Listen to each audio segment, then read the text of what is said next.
Hola, buenos días a todos. Bueno, Maximiliano, adelante con la mesa. Bueno, ¿qué tal? Bienvenidos a todos los participantes y al público que nos sigue por Facebook. Esta actividad se titula Sobre la sexualidad, el amor y el tedio en tiempos de la revolución tecnológica y cuenta con la participación del grupo de investigación Travesías de la terapia psicoanalítica y el grupo de investigación Tropiezos en la clínica. Mi nombre es Maximiliano Martínez Donaire, voy a estar a cargo de la conducción de esta actividad y me van a acompañar desde la coordinación Tessa Seferer y Eugenia Salas. Para empezar, unas pocas palabras respecto de las características de este dispositivo de trabajo que vamos a estar desplegando en el día de hoy, que hemos denominado colectivos de trabajo y que se trata de un nuevo dispositivo que estamos poniendo en marcha en este simposio y que consiste en generar espacios de intercambio, de diálogo y de interacción entre los distintos grupos que integran la APA.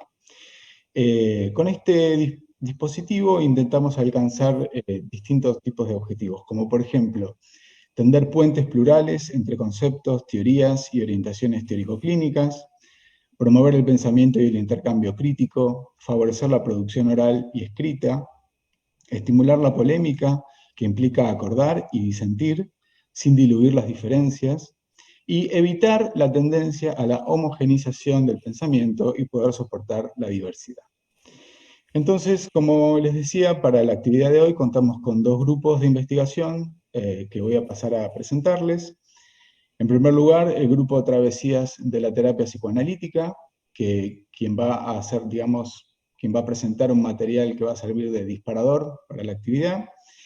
Este grupo se trata de colegas de APA que trabaja desde hace 4 años sobre los caminos de la terapia analítica, pasando por los grandes casos del psicoanálisis y arribando luego a las presentaciones contemporáneas, estimando que esta práctica es una travesía sin fin. Conforman un grupo en construcción abierto a las intersecciones entre teoría y clínica en consonancia con las demandas de una práctica actual. Este grupo tiene la coordinación de Azucena Tramontano y sus integrantes son Amalia Barrero, Ana Delgado, Adriana Vázquez, Tessa Seferer, Marta Melikovsky, Perla Frenkel y Rachel Golub. Por el otro lado, vamos a tener al grupo Tropiezos en la Clínica, que a partir del material que presente el grupo Travesías va a volcar sus propias preguntas y reflexiones. Este grupo está conformado desde hace 4 años y tiene como fundamento pensarnos en nuestro quehacer psicoanalítico, poniendo la lupa en aquellos momentos donde somos nosotros, los analistas, los que ponemos en juego determinadas manifestaciones, desde un acto fallido a un acting, y donde a partir de la posibilidad de hacernos cargo de las mismas, poderlas retomar para ponerlas a jugar en pos de la continuidad de la cura, o elaborando el posible obstáculo que estas expresiones pudiesen causar. En síntesis, pensarnos en el ejercicio de nuestra función. Este grupo de investigación tiene la coordinación de Claudia Roqueta y sus integrantes son Marcelo Fernández, Laura González, Annie Krieger, Gladys Lepec y Eugenia Salas, todos miembros de APA. Bueno, antes de darle la palabra entonces al grupo Travesías, repaso la dinámica, la secuencia que vamos a tener. Primero el grupo Travesías va a presentar su material, luego el grupo de Tropiezos va a volcar sus propias inquietudes, vamos a fomentar ahí el intercambio y el diálogo entre ambos grupos, y la gente del público que está siguiendo esto desde el Facebook, que quisiera hacer alguna pregunta o algún comentario, puede hacerlo a través del chat del Facebook y nosotros vamos a estar recogiendo a través de Tessa y Eugenia esos comentarios para volcarlos a la mesa, ¿sí? La sugerencia es que quienes vuelquen comentarios y preguntas lo hagan de una manera puntual y focalizada, así es más sencillo de sumarlo a la actividad. Así que hecha la presentación, entonces le damos la palabra al grupo Travesías de la terapia psicoanalítica. Bueno, muchas gracias Maximiliano, muchas gracias también a la organización del simposio por darnos esta oportunidad de intercambio y estamos reunidos para empezar a hacer rodar algunas ideas. Nosotras presentamos, nuestro grupo presentó una síntesis de las ideas que fueron surgiendo a partir de un disparador que en este caso es un capítulo de la serie Black Mirror que se llama Striking Vipers. Nos preguntamos a partir de, digamos, llegamos a la serie por asociación en base a trabajos que estábamos haciendo. Y al ocuparnos de la serie empezamos a focalizar sobre el tema de la sexualidad, el tema del amor y el tedio, sobre todo en los tiempos de la revolución tecnológica. Nos interesó sobre todo ver cómo a través de la virtualidad los personajes de la serie son transportados a, nosotras decíamos, a los escondrijos de sus deseos más ocultos. También nos interesó indagar sobre los ecos de las pasiones humanas puestas en juego en los personajes y del sufrimiento que de ellas se derivan. Indagamos sobre las fantasías puestas en juego en estos juegos que los protagonistas ponen en evidencia. De lo que se trata es de una serie donde los protagonistas juegan y ya vamos a explicar, y además vamos a pasar un videíto, una síntesis sobre qué trata el juego en cuestión, ¿no? Lo que nos interesaba es tratar de entender los vínculos y las diferencias entre fantasía, juego, realidad y realidad virtual. Es una serie que da para múltiples pensamientos, es como que la serie antecede a cualquier pensamiento psicoanalítico y en ese sentido el trabajo sobre ella nos da amplias posibilidades.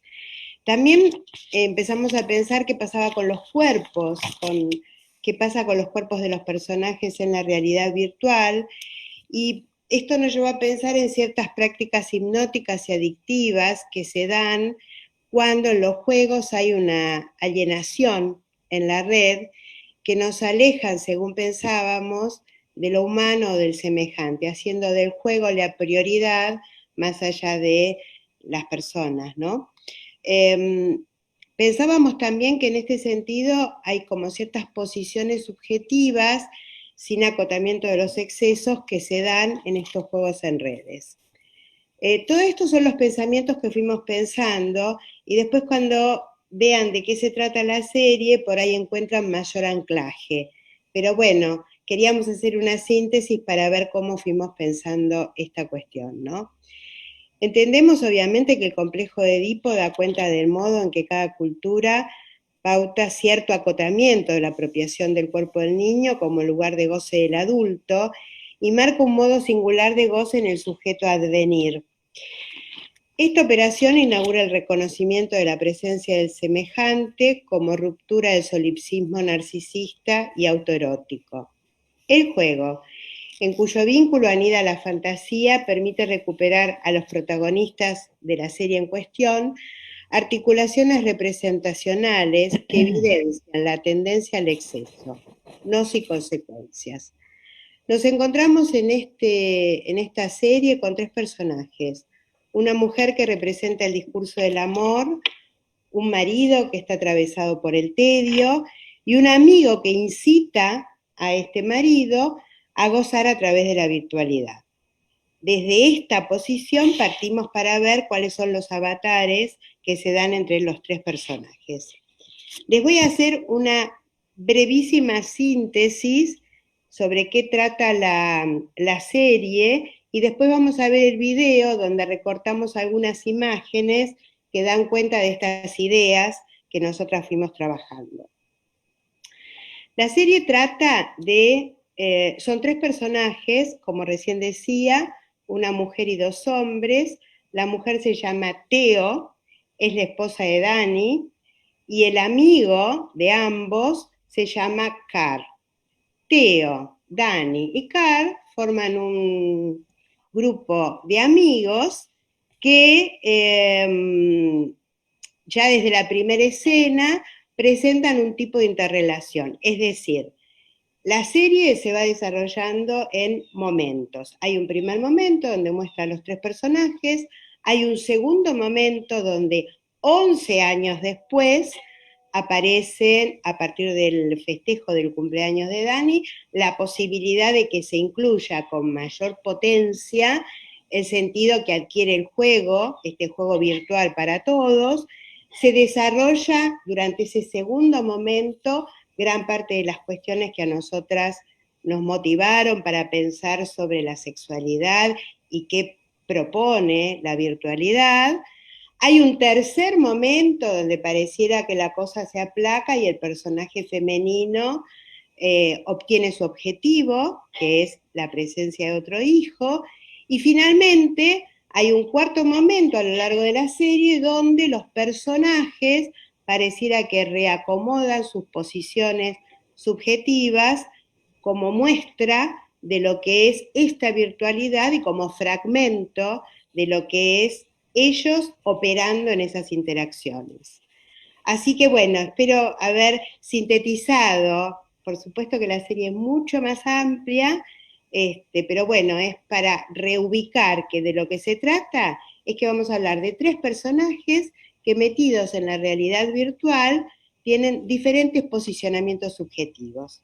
Ahora les queremos mostrar el recorte que hicimos de la serie, por supuesto que es subjetivo de este grupo, es decir, nosotras hicimos este recorte y el grupo Tropiezos lo toma para realizar el intercambio. Así que bueno, cuando quieran pasamos el videito.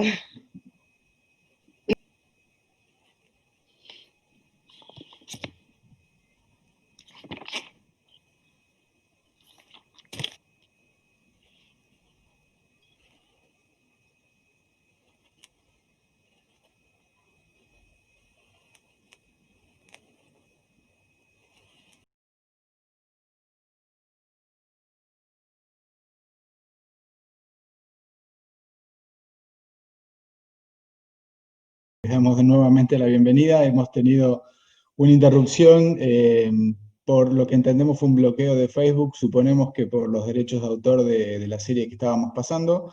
Pero bueno, entendemos que la mayor parte del capítulo pudo ser visto.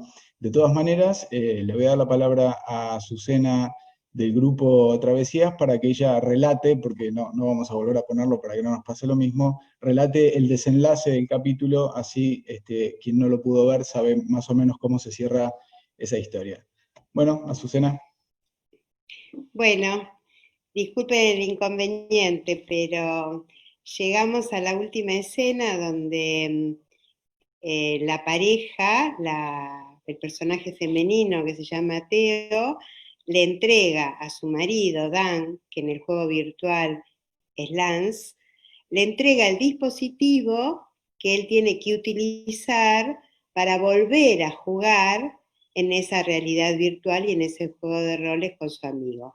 En tanto ella se quita el anillo de casada y se dirige hacia un pub a tener una escena de seducción o a intentar tener una escena de seducción con algún hombre que estuviese en ese momento en el bar.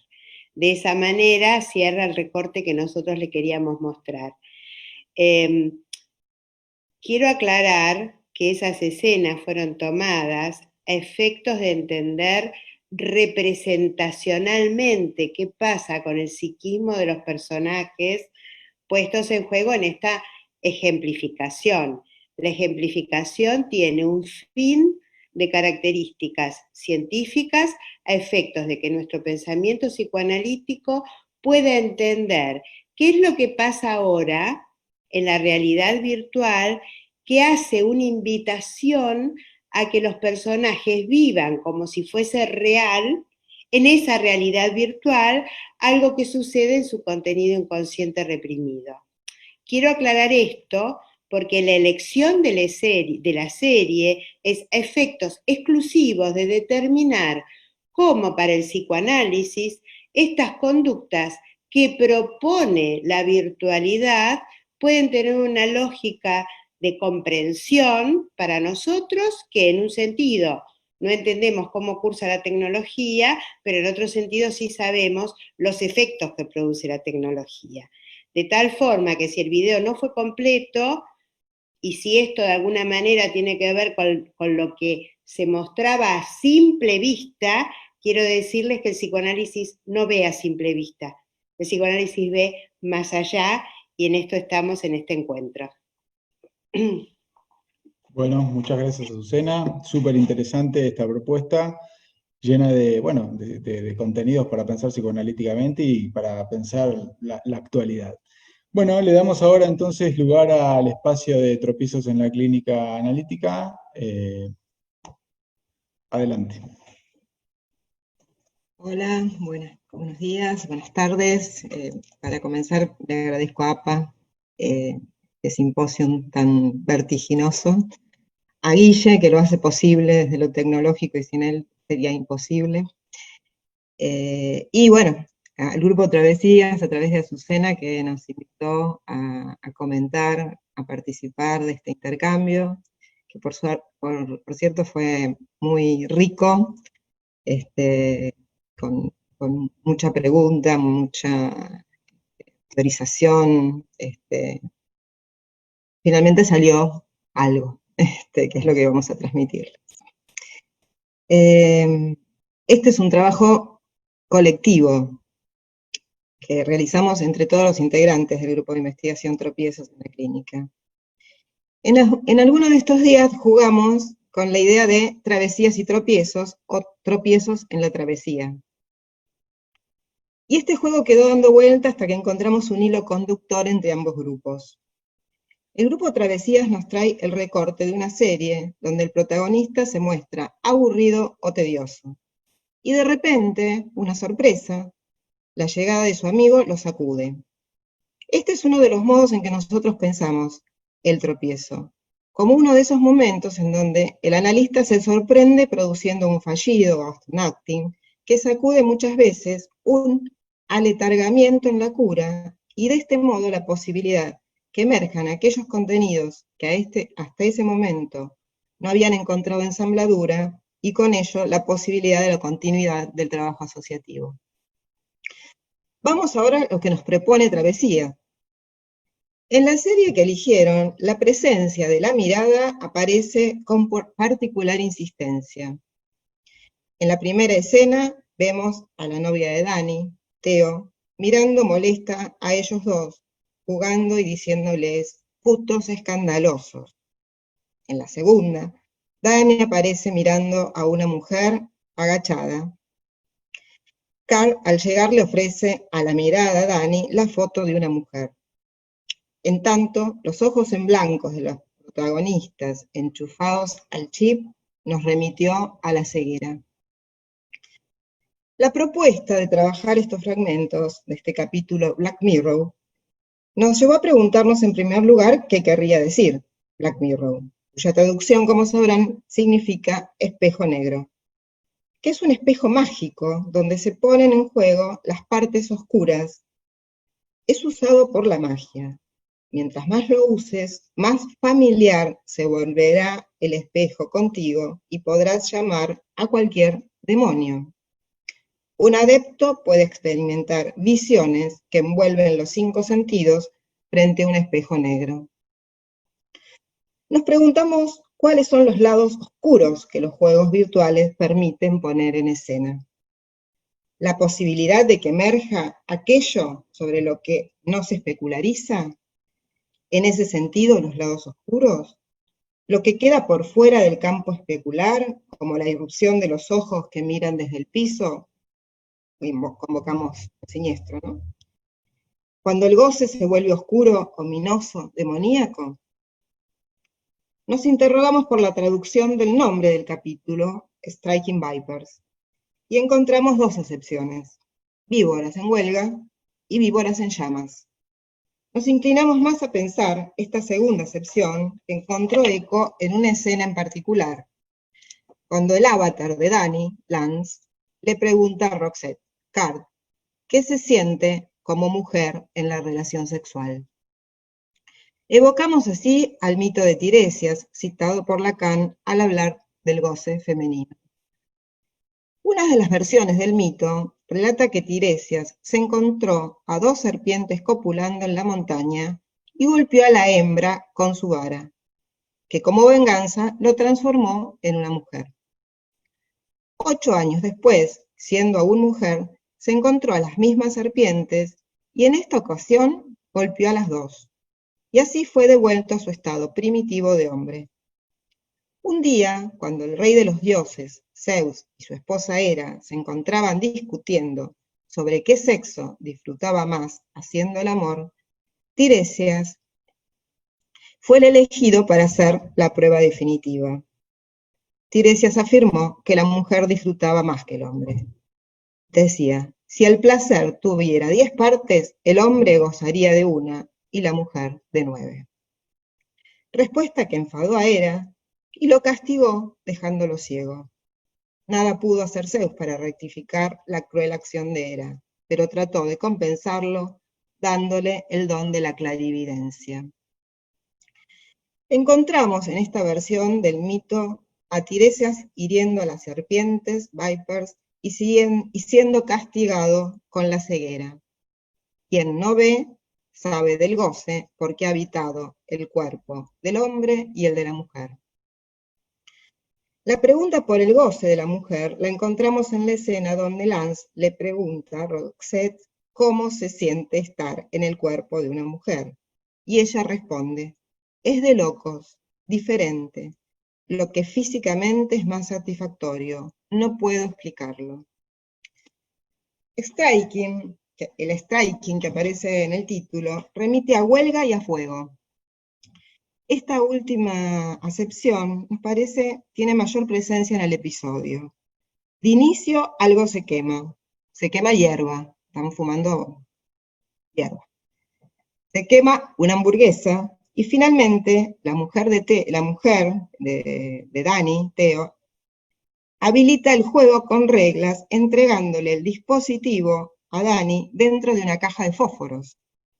Podrá prender las llamas de la pasión, pero solo una vez al año. El 14 de julio, fecha que nos resultó significativa en tanto conmemora la toma e incendio de la Bastilla. Dato de color. Otro de los ejes que trae el grupo Travesías, en el que nos detuvimos, fue en el estado de tedio en el que se percibe sobre todo a Dani. Rastreando algunos textos sobre el tema, nos encontramos con una acepción del concepto que nos pareció interesante poner a debatir. En un artículo de Eduardo Brunner, que cita a Beatriz Castillo en la revista Conjetural número 18, él plantea que el tedio, más que un afecto, es un desafecto, que se trata de una pasión definida por la negatividad, en tanto que la pasión positiviza al objeto. En el tedio, este aparece como ausente y asociado a la idea de la indiferencia y desinterés. Se esboza la dificultad del deseo para darse un objeto imaginario. El objeto del tedio es un vacío. Nos preguntamos si Dani intenta encontrar en el juego virtual un objeto que supla ese vacío. Observamos que Dani es sorprendido por la llegada inesperada de Cara a su cumpleaños. A partir de allí sale de la posición de observador, como ausente, y entra dubitativamente en la convocatoria del amigo, quien le dice, ¿qué te traigo? ¿La peste? En realidad no dice la peste. ¿Estoy infectado? Le pregunta. Nosotros, no sé, por algún motivo leímos la peste. Tras lo cual, le entrega el regalo y le dice, te va a alucinar. Estas fueron las primeras ocurrencias que tuvimos a partir de las escenas. Ahora le voy a dar la palabra a Gladys para que introduzca algunos de los interrogantes que queremos compartir con el grupo de Travesías. Gladys. Bueno, como dijo Claudia, algunas preguntas para abrir el intercambio, el diálogo. Nos preguntamos, ¿se trata de la fantasía como realización de deseos jugada en la realidad virtual? ¿O podemos pensar el espacio virtual como escenario donde se vivencia alucinatoriamente al modo del sueño? ¿Funciona el chip como un inductor a la hipnosis? ¿Se realizan deseos reprimidos o se abre el campo a la emergencia de lo pulsional, con lo que de inquietante conlleva? En la primera escena del juego, Lance grita, no, no, y Roxette dice, salir del juego, dejando en suspenso a Lance, quien finalmente encuentra el modo de salir repitiendo esa fórmula, no sin antes invocar el nombre de su amigo Carl, y no el del avatar. Nos preguntamos, ¿qué es salir del juego? ¿Despertar del sueño de angustia?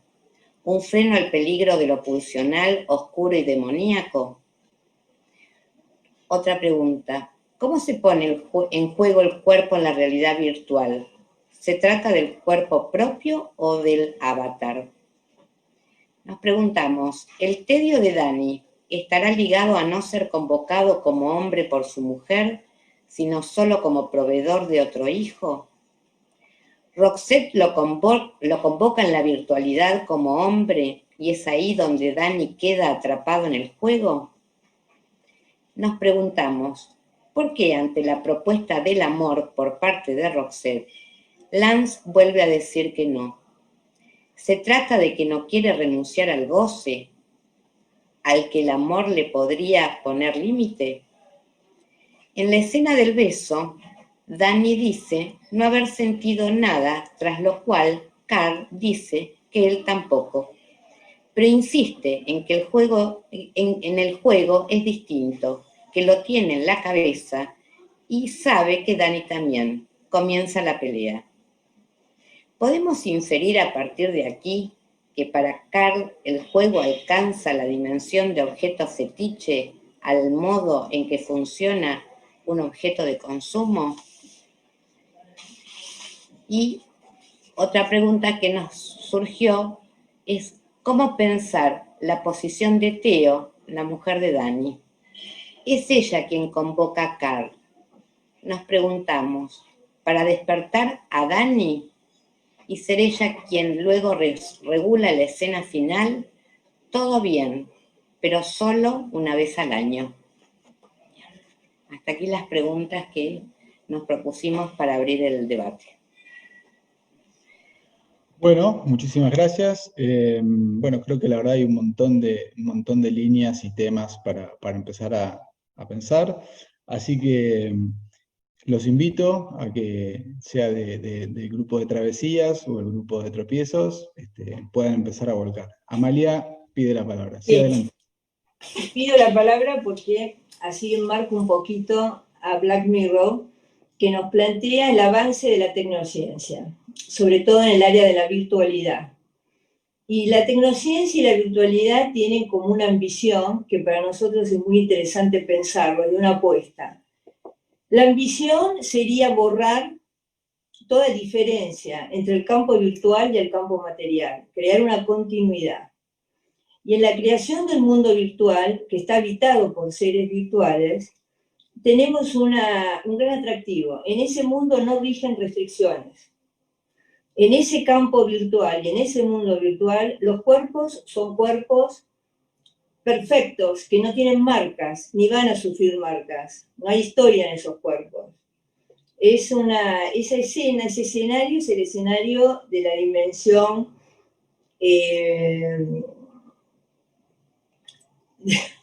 bueno, no de la simbólica, de la imaginaria, de la dimensión imaginaria. Hay una hipertrofia de lo imaginario en detrimento de lo simbólico.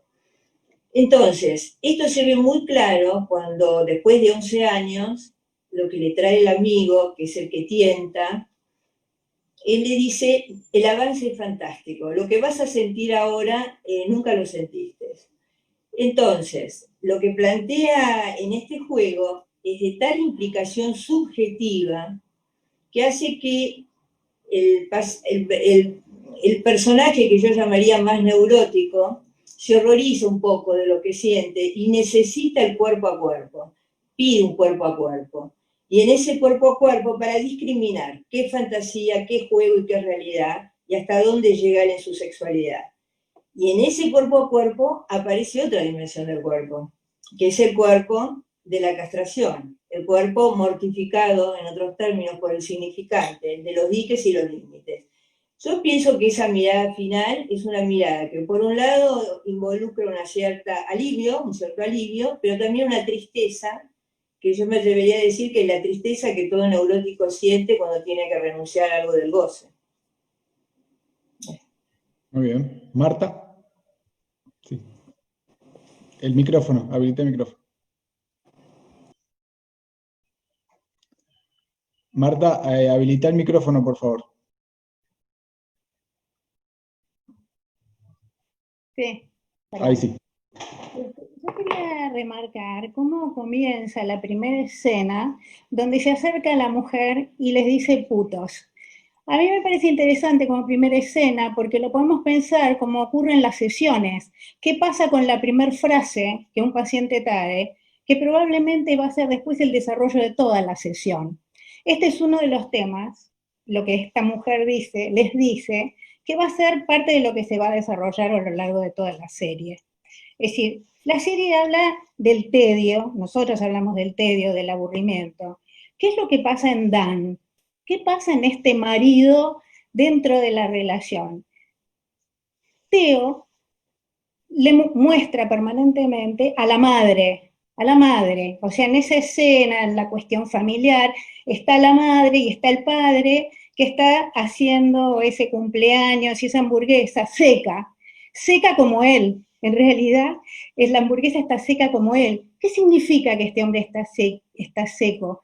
¿Qué pasó con su pasión? Está como muerto en vida, porque en realidad la mujer se le transformó en madre y él se transformó en padre, con lo cual se transformó en una relación incestuosa, donde puede haber ternura, pero falta la pasión. Algo así como la disociación de la vida amorosa, donde dentro de esa escena familiar vemos una cosa tierna, amorosa, pero la sexualidad queda afuera.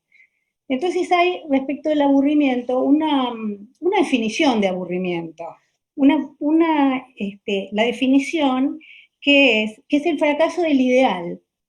Entonces, si pensamos qué pasa, ¿cuál es el ideal? ¿Cuál es el ideal? Siempre el ideal es narcisista, siempre el ideal es homosexual, y entonces finalmente, frente a lo que significa estar desapasionado, muerta su pasión, hay como una regresión que le propone Carl cuando llega, la peste. Como dicen nuestras colegas, confundieron la infección que dice con la peste. Pero bueno, ¿de qué se trata la peste? Finalmente la peste es el incesto, el parricidio, y de esto se trata. O sea, de la posición que cada uno de estos personajes tiene en la relación edípica.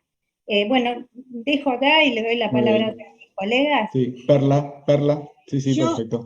ay, gracias, porque yo no veo muy bien y no tengo cómo escribir. Bueno, primero quiero decir que me encantaron los comentarios del grupo Tropiezos. Y al escuchar ahora, a pesar de haber visto varias veces la serie, me di cuenta del nombre de la mujer, que se llama Teo. Teo quiere decir Dios. En algún momento del juego, ellos dicen, vamos al templo. Interesante, ¿no? Para verlo. La otra cuestión, que es en la que yo pensé la primera vez que vi la serie, fue realmente en Tiresias. Y hasta pensé esta serie se podría llamar Tiresias 2020. Porque la escena que más me impactó fue realmente aquella cuando dice cómo usa una mujer. Entendiendo que el goce es como goce del cuerpo, el goce de cada uno. Ahora, ¿qué pasa de uno con uno mismo, no? Ahí hay algo de esto que se juega. Como decía recién Marta, acá hay una gran diferencia entre el sexo para la procreación, que es la exigencia de esta mujer, que al marido le provoca un grave impedimento. Y hay otro momento que también me llamó ahora la atención, que es cuando se dice uno al otro, no sentí nada. Esa parece una respuesta puro maro. Mirá qué macho que soy, no sentí nada. Porque todo el conflicto con el tema de lo femenino que nos habita, me parece que se juega todo el tiempo.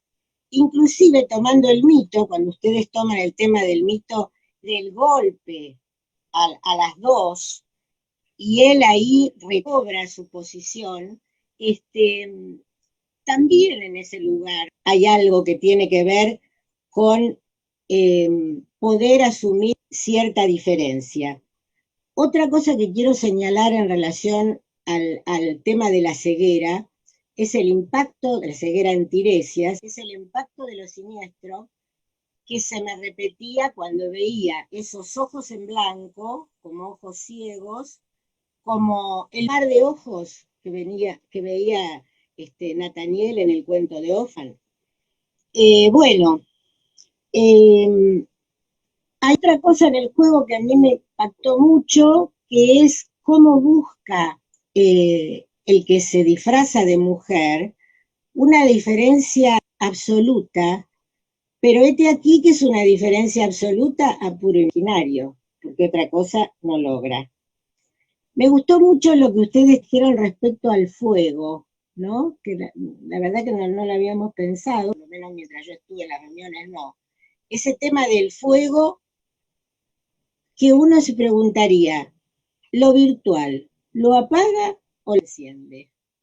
Bueno, nada más por acá, por ahora. Gracias por darme la palabra a pesar de mis dificultades. No hay ningún problema.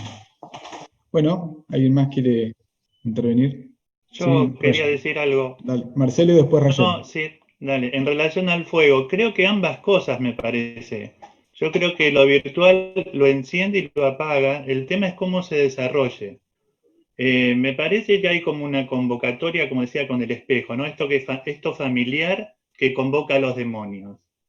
O sea, lo familiar puede ser por la línea de lo que sería el deseo, ¿no? Esta cuestión de la sexualidad, pero me parece que hay un punto donde irrumpe algo del goce femenino que se torna demoníaco, que se torna siniestro. Eso, digamos, me parece que eso es en relación a, pensarlo en relación al fuego, ¿no? Las dos cosas creo que están. Bueno, gracias. Sí, Rayel. Bueno, a mí también me parecieron muy interesantes los comentarios del grupo y mientras las escuchaba pensaba en las diferencias que nosotras también tuvimos en estas travesías que siempre implican tropiezos, ¿no? Y desde buenos lugares seguimos pensando que es lo que siempre hacemos los analistas. Abrimos, nunca cerramos y siempre nos volvemos a interrogar. Yo pensaba que los tres integrantes de la serie nos muestran algo que ya Freud en 1908 en El creador literario y el fantaseo nos anunció, y que es que el adulto jamás renuncia a nada, que el placer que el niño obtuvo en el juego después es suplantado en la fantasía. En el devenir de esa búsqueda del goce, lo mortífero puede, si consume y se consume, ser cada vez más peligroso. Y esto es lo que la serie, me parece, intenta mostrar desde un lugar muy profundo, porque ellos están en un matrimonio de hace tiempo, consolidado, con casi todo conseguido, y el protagonista, Dani, está festejando sus 38 años y dice, y después llegan los 40 y ahí a la tumba. Cuando llega el amigo y le propone este juego, hay algo que se empieza a relanzar, y se relanza también en ese encuentro de ellos algo del encuentro de la pareja. Me parece que eso es fundamental, porque ella lo quiere a él, ella quiere al hombre además de querer a un hijo de ese hombre, y por eso trata de mostrarse vistosa, se mira en el espejo, y a partir de este juego hay un cambio, y ellos inauguran un nuevo pacto, un pacto que va a mostrarse en la escena final, en donde cada uno acepta la diferencia del otro y algo de la libertad. Pensaba en lo que dice Lacan, que solo el amor permite condescender el goce al deseo. Y el amor es eso que lleva a uno más allá de sí mismo y tiene en cuenta al otro desde la diferencia.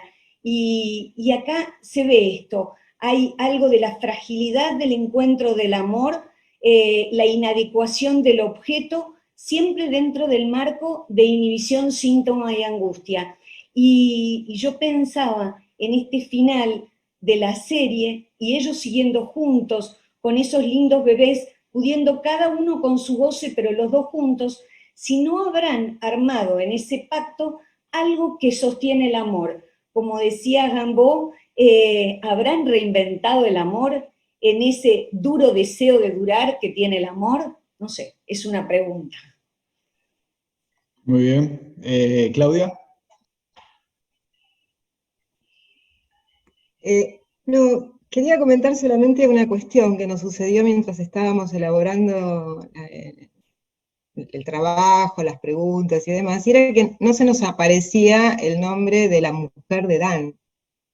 Y entonces era la mujer. Entonces, la mujer, decíamos, ¿no? Aparecía como completa ella.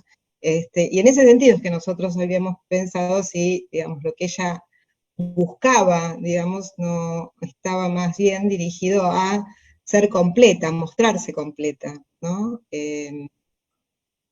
Por ahí tenemos un punto de encuentro y desencuentro con lo que traían ustedes respecto de el deseo de esta mujer, ¿no?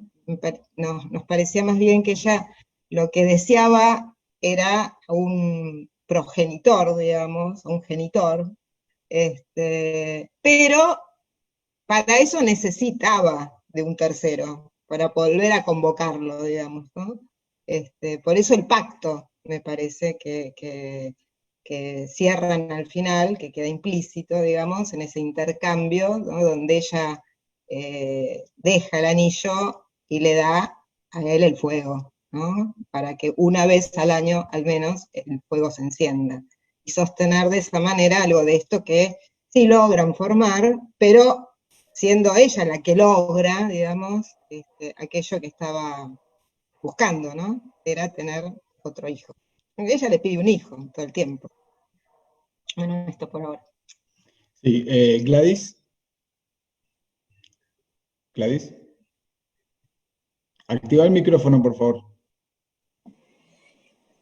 Continuando con esto, quería agregar algo en relación al comentario de Claudia, y me quedé pensando en el aporte de Perla de Teo. Teo es Dios, digamos, ¿no? Y ellos entran, me parece que abonan la línea porque nos preguntábamos, retomando la posición de Teo, y me pareció muy interesante el aporte de pensar el inicio de la primera escena como la apertura de un análisis, donde ella, Teo dice, son dos putos escandalosos.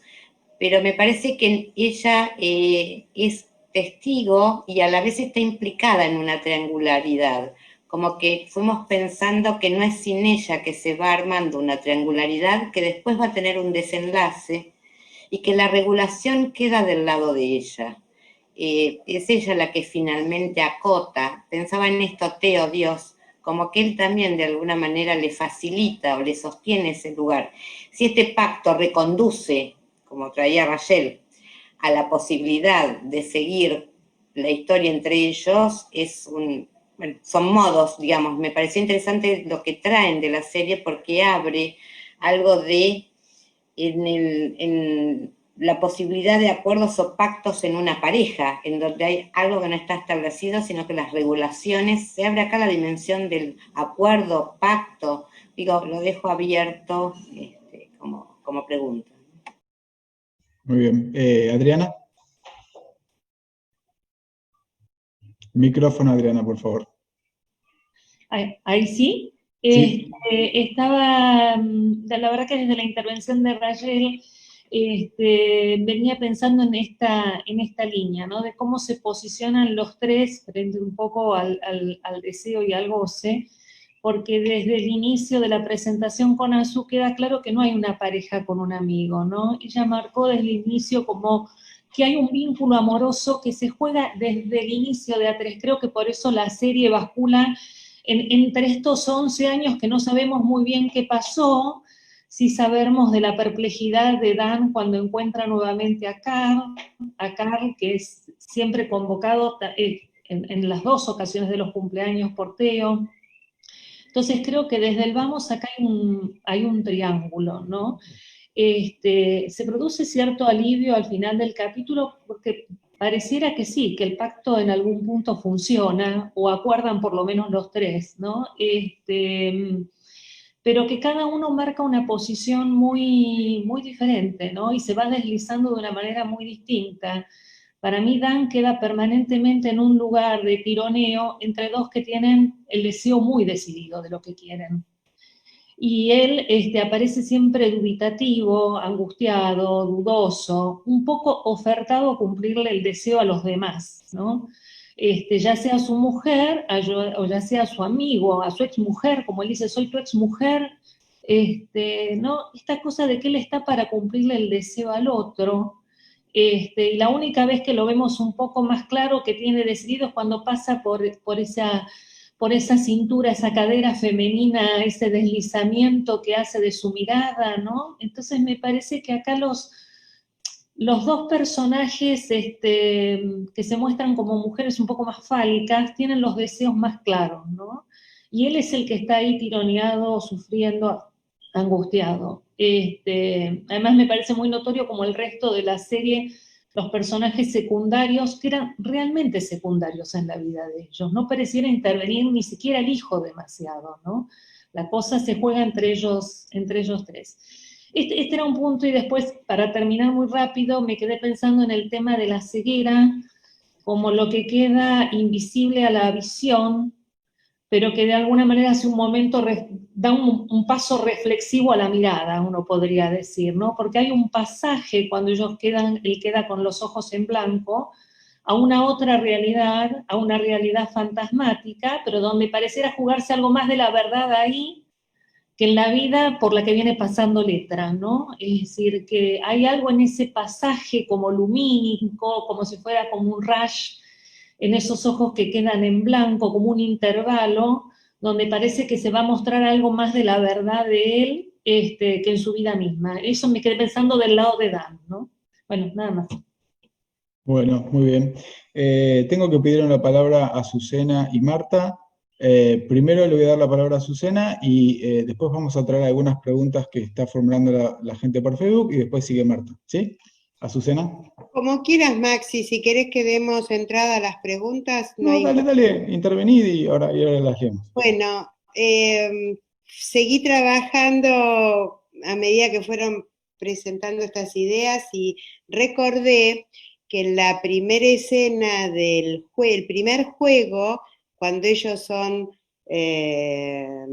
están los tres juntos y ella está dormida, el primer juego se llama Templo Secreto.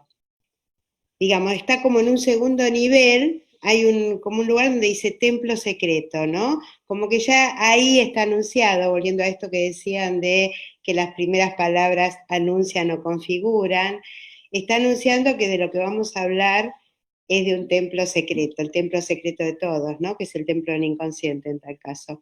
Esto una cosa. La otra cosa es que me pareció muy interesante cómo el grupo Tropiezos entra en consonancia con algunas cuestiones que nosotros estuvimos trabajando, sobre todo trabajando y dejando de costado, como que hay una manera o una propuesta en esta serie que me parece que puede ser rescatada por un pensamiento más global.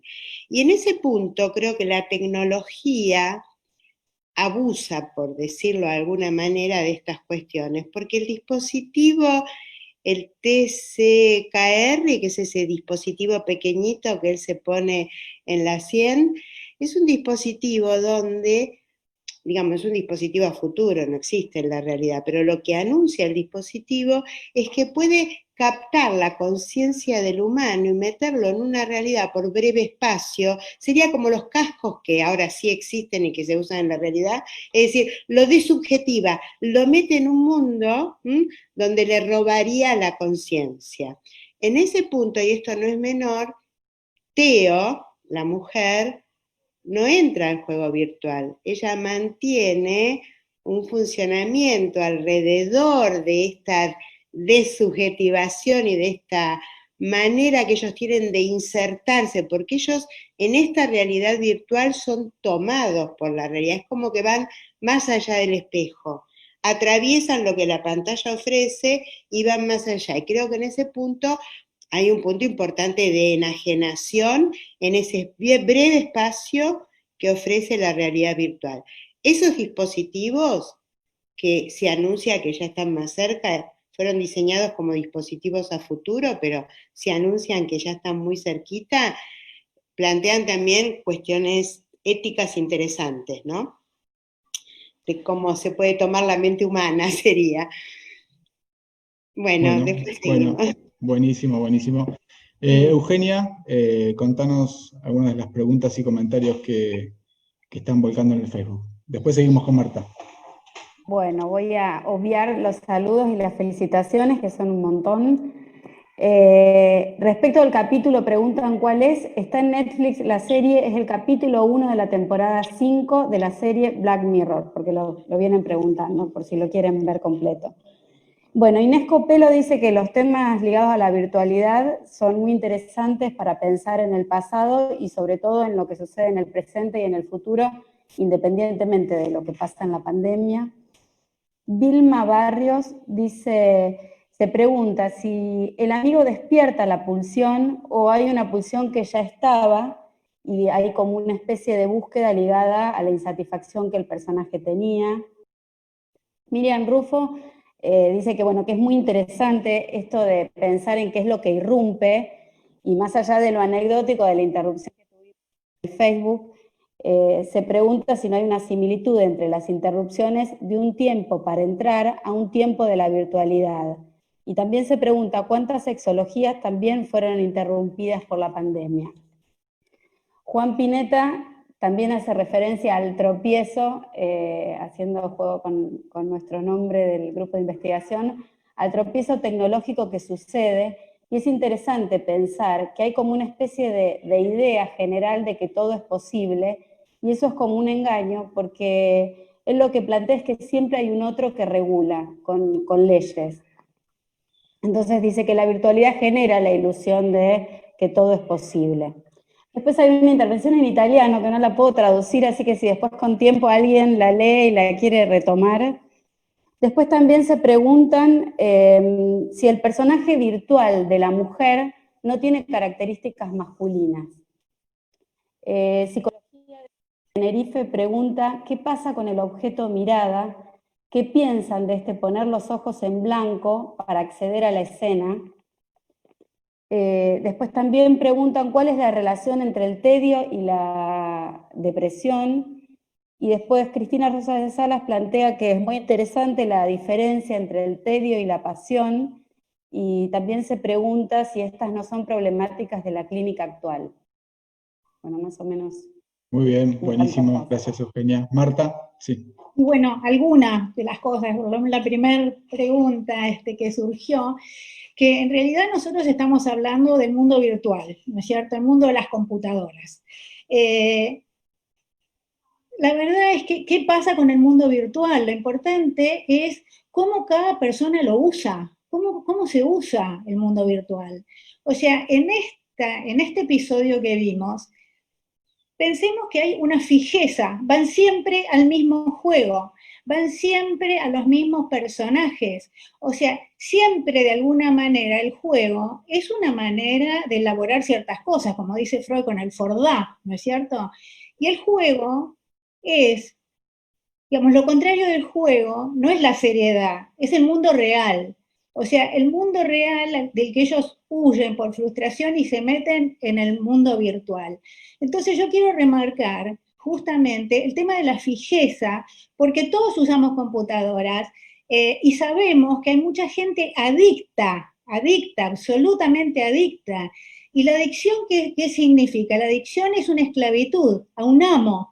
Entonces, en este caso, uno puede entrar en la trama personal y en la subjetividad de cada uno de los personajes, donde, por ejemplo, Carl se pone en el lugar de una mujer, pero es una mujer fálica, o sea, nos muestra algo de él, ¿no es cierto? Es una mujer fálica.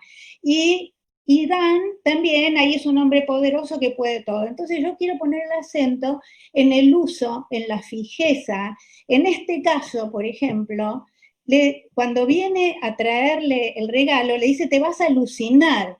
Entonces también acá me parece que tenemos que hacer una diferencia entre lo que puede ser un juego, ¿no es cierto?, donde se fantasee, donde se busquen distintas representaciones, y un juego que alucina. Nosotros sabemos que la alucinación lo que hace es confundir la realidad con la fantasía. Estos hombres confunden, al punto, significa que están como alucinados frente al juego, al punto tal que tienen que ir a ver qué pasa en la realidad, porque no se convencen. Es como cuando Freud habla de los sueños vívidos, es decir, representan algo muy fundamental, algo que fue vivido, y esto es lo que pasa con estos personajes, ¿no? Bueno, dejo acá. Le doy la palabra a Ana, que nunca no habló hasta ahora, sí, y después Perla. No, quería acotar un poquito lo que decía Marta. En general, bueno, se está dando un hermoso debate, pero pensaba que lo importante de destacar en esto, para mi gusto, es que la realidad virtual es diferente de la realidad fáctica. Es decir, a diferencia del sueño, los personajes inmersos en esta realidad virtual tienen algún nivel de conciencia de que están en otra realidad. Obviamente, el mundo de la fantasía marca esa diferencia con lo que podría ser la realidad fáctica.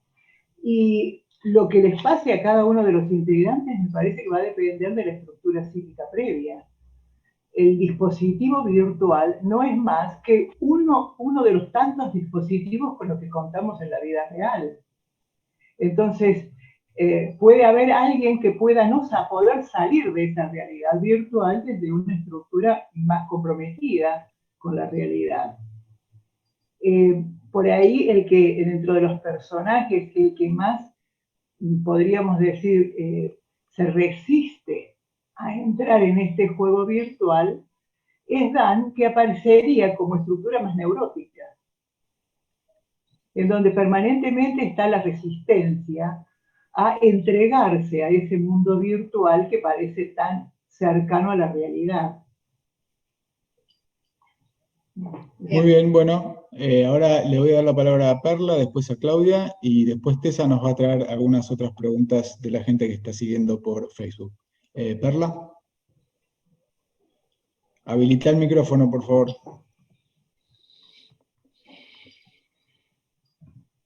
Ahí va. Tomando lo que decía Juan, de que se ponía algún tipo de ley, yo en algún momento me pregunté si acá no se trataba del contrato que caracteriza a la perversión, aquel contrato donde se trata de poner la angustia en el otro. Tomando recién lo que decía Poli, uno estaría más del lado de la neurosis y podríamos pensar que el otro más del lado de la perversión. Otra cosa que quería decir, que sí, dijeron si había algo previo. Por supuesto que hay algo previo, será la estructura de cada uno. Y respecto al tema de la fijeza, yo no sé si hay fijeza, en realidad me parece que hay más compulsión a la repetición, y que estamos acá en el campo de una compulsión a la repetición, donde lo que se toma es este juego, estas escenas, y que bueno, dan cuenta de toda una situación de goce. Hay una cosa, aquella escena donde se besan, después ellos se golpean, se pelean. Y ahí recordé ahora lo que decía Dolto, cuando hay golpes entre los padres y los hijos, bueno, acá entre dos amigos, dos hermanos diríamos, eso reemplaza el acto sexual. Digo, para pensarlo, ¿no? Bien, Claudia. Sí, es la erotización, es la erotización permitida desde la realidad. Nosotros habíamos pensado en esa escena como una de las teorías sexuales infantiles también, ¿no? El coito como una pelea, digamos. Claro, claro. Así lo tengo todo. Así es. Lo que me hizo acordar un comentario, perdón, de Azucena, a la película, digamos, en cuanto a este traspaso que vos planteabas, Azucena, con este chip, donde quedan como hipnotizados, me hacía acordar, ese efecto se da en La Rosa Púrpura del Cairo, en la película de Woody Allen, cuando traspasa la escena. O sea, mejor dicho, el del cine sale y se mete en el hall del cine, ¿no? Precisamente hay un traspaso ahí de esa escena, que es muy interesante y a la vez es medio siniestro eso, ¿no? Sí, tal cual. Exactamente, siniestro. Sí, Claudia. Bueno, varias cosas, ¿no? Porque una de las preguntas, así que insistía mientras estábamos discutiendo y preparando este comentario, digamos, era si se trataba de la fantasía, de la realización de la fantasía, o de que ese chip que se colocan funciona como un inductor que promueve, digamos, una regresión, ¿sí? Donde queda como paralizado el polo motor y se regresiona el polo perceptivo, y entonces este juego funciona más al nivel de un sueño, ¿sí? Donde obviamente cada uno despliega su rol, digamos, y nos preguntábamos, y ahí montábamos otra pregunta, que era, ¿es elegido, por qué es elegido ese avatar? ¿No? ¿Qué de cada sujeto, qué de Dani, qué de Carl, se juega en la elección de cada uno de esos avatars? ¿Qué realiza, ¿no? Alucinatoriamente, bajo la modalidad del sueño, cada uno de las personas a través de ese avatar? Esta era una pregunta que quedó como flotando, digamos, ¿no? Nos inclinamos más a pensar que se trataba de, en el juego, digamos, si bien hay un grado de representación, viene de afuera, digamos, ¿no? No es al modo de la fantasía donde el que fantasea arma la escena, que es una escena que viene dada, ¿no? Si bien hay una implicación al elegir el avatar, la escena viene dada por el juego. Y hay un vivenciar, ¿no? Hay algo de la vivencia del cuerpo, ¿no? Que cobra esa dimensión de la vivencia, como en el sueño de angustia, ¿no? El sueño que despierta. Por eso nos parecía que en algún momento, digamos, Dani dice, no, como que se repliega ante eso, luego entra y después nuevamente sale, cuando es llamado al amor, ¿no? Cuando Roxette le dice, te amo, y él dice nuevamente, no. Por eso nos preguntábamos si el amor no parecía ahí como un límite a ese goce que él se da permiso a desplegar un tiempito, digamos. Bueno, esto, no. Perfecto. Bueno, Tessa nos va a traer algunas de las preguntas que formuló el público. Sí, ¿se escucha? Sí. ¿Me escuchan? Bárbaro, bueno. Mariana Strin trae algo de la fijeza, ¿no? Si Dan, el personaje principal, quedó fijado y la excitación se le juega a través de la pelea, ¿no? Como si en la pelea se muestra potente y en su vida cotidiana parece como impotente, dice ella. Sibila Yamá trae esto de los ojos en blanco, como mirando al mundo interno, a la escena inconsciente. Alguien también trae esto de los ojos en blanco como condición para acceder a la escena. Annie Krieger habla del aburrimiento como un velo, ¿no? Que en el grupo de tropiezos dice que vieron el aburrimiento como un velo frente a lo pulsional, y se pregunta, disculpen, si a partir de la pandemia se observa un estallido más de lo pulsional ligado a los oídos y a la violencia, y qué sujeto advendrá a partir de esta nueva normalidad. Carmen Adán dice si la virtual les permite entrar en el juego del cómo sí, pero también los interroga a ambos sobre si lo vivenciado en el juego despertó algo de lo reprimido, de lo inconsciente. Sibila Yamá dice que es interesante lo que plantea Claudia respecto a la elección del avatar, y es cierto que interviene otro en esa escena, no es de un solo sujeto. ¿Puedo decir algo por fuera de las preguntas? porque como Sí, estoy por en esta supuesto. doble función, Dale.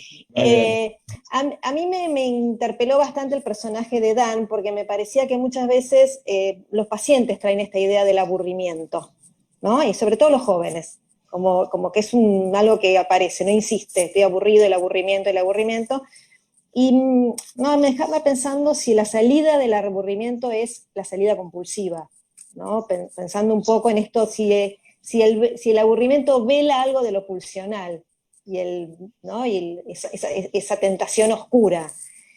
Y hay una etimología de la palabra aburrimiento, ahí que dice que es alejarse de aquello que nos pone los pelos de punta.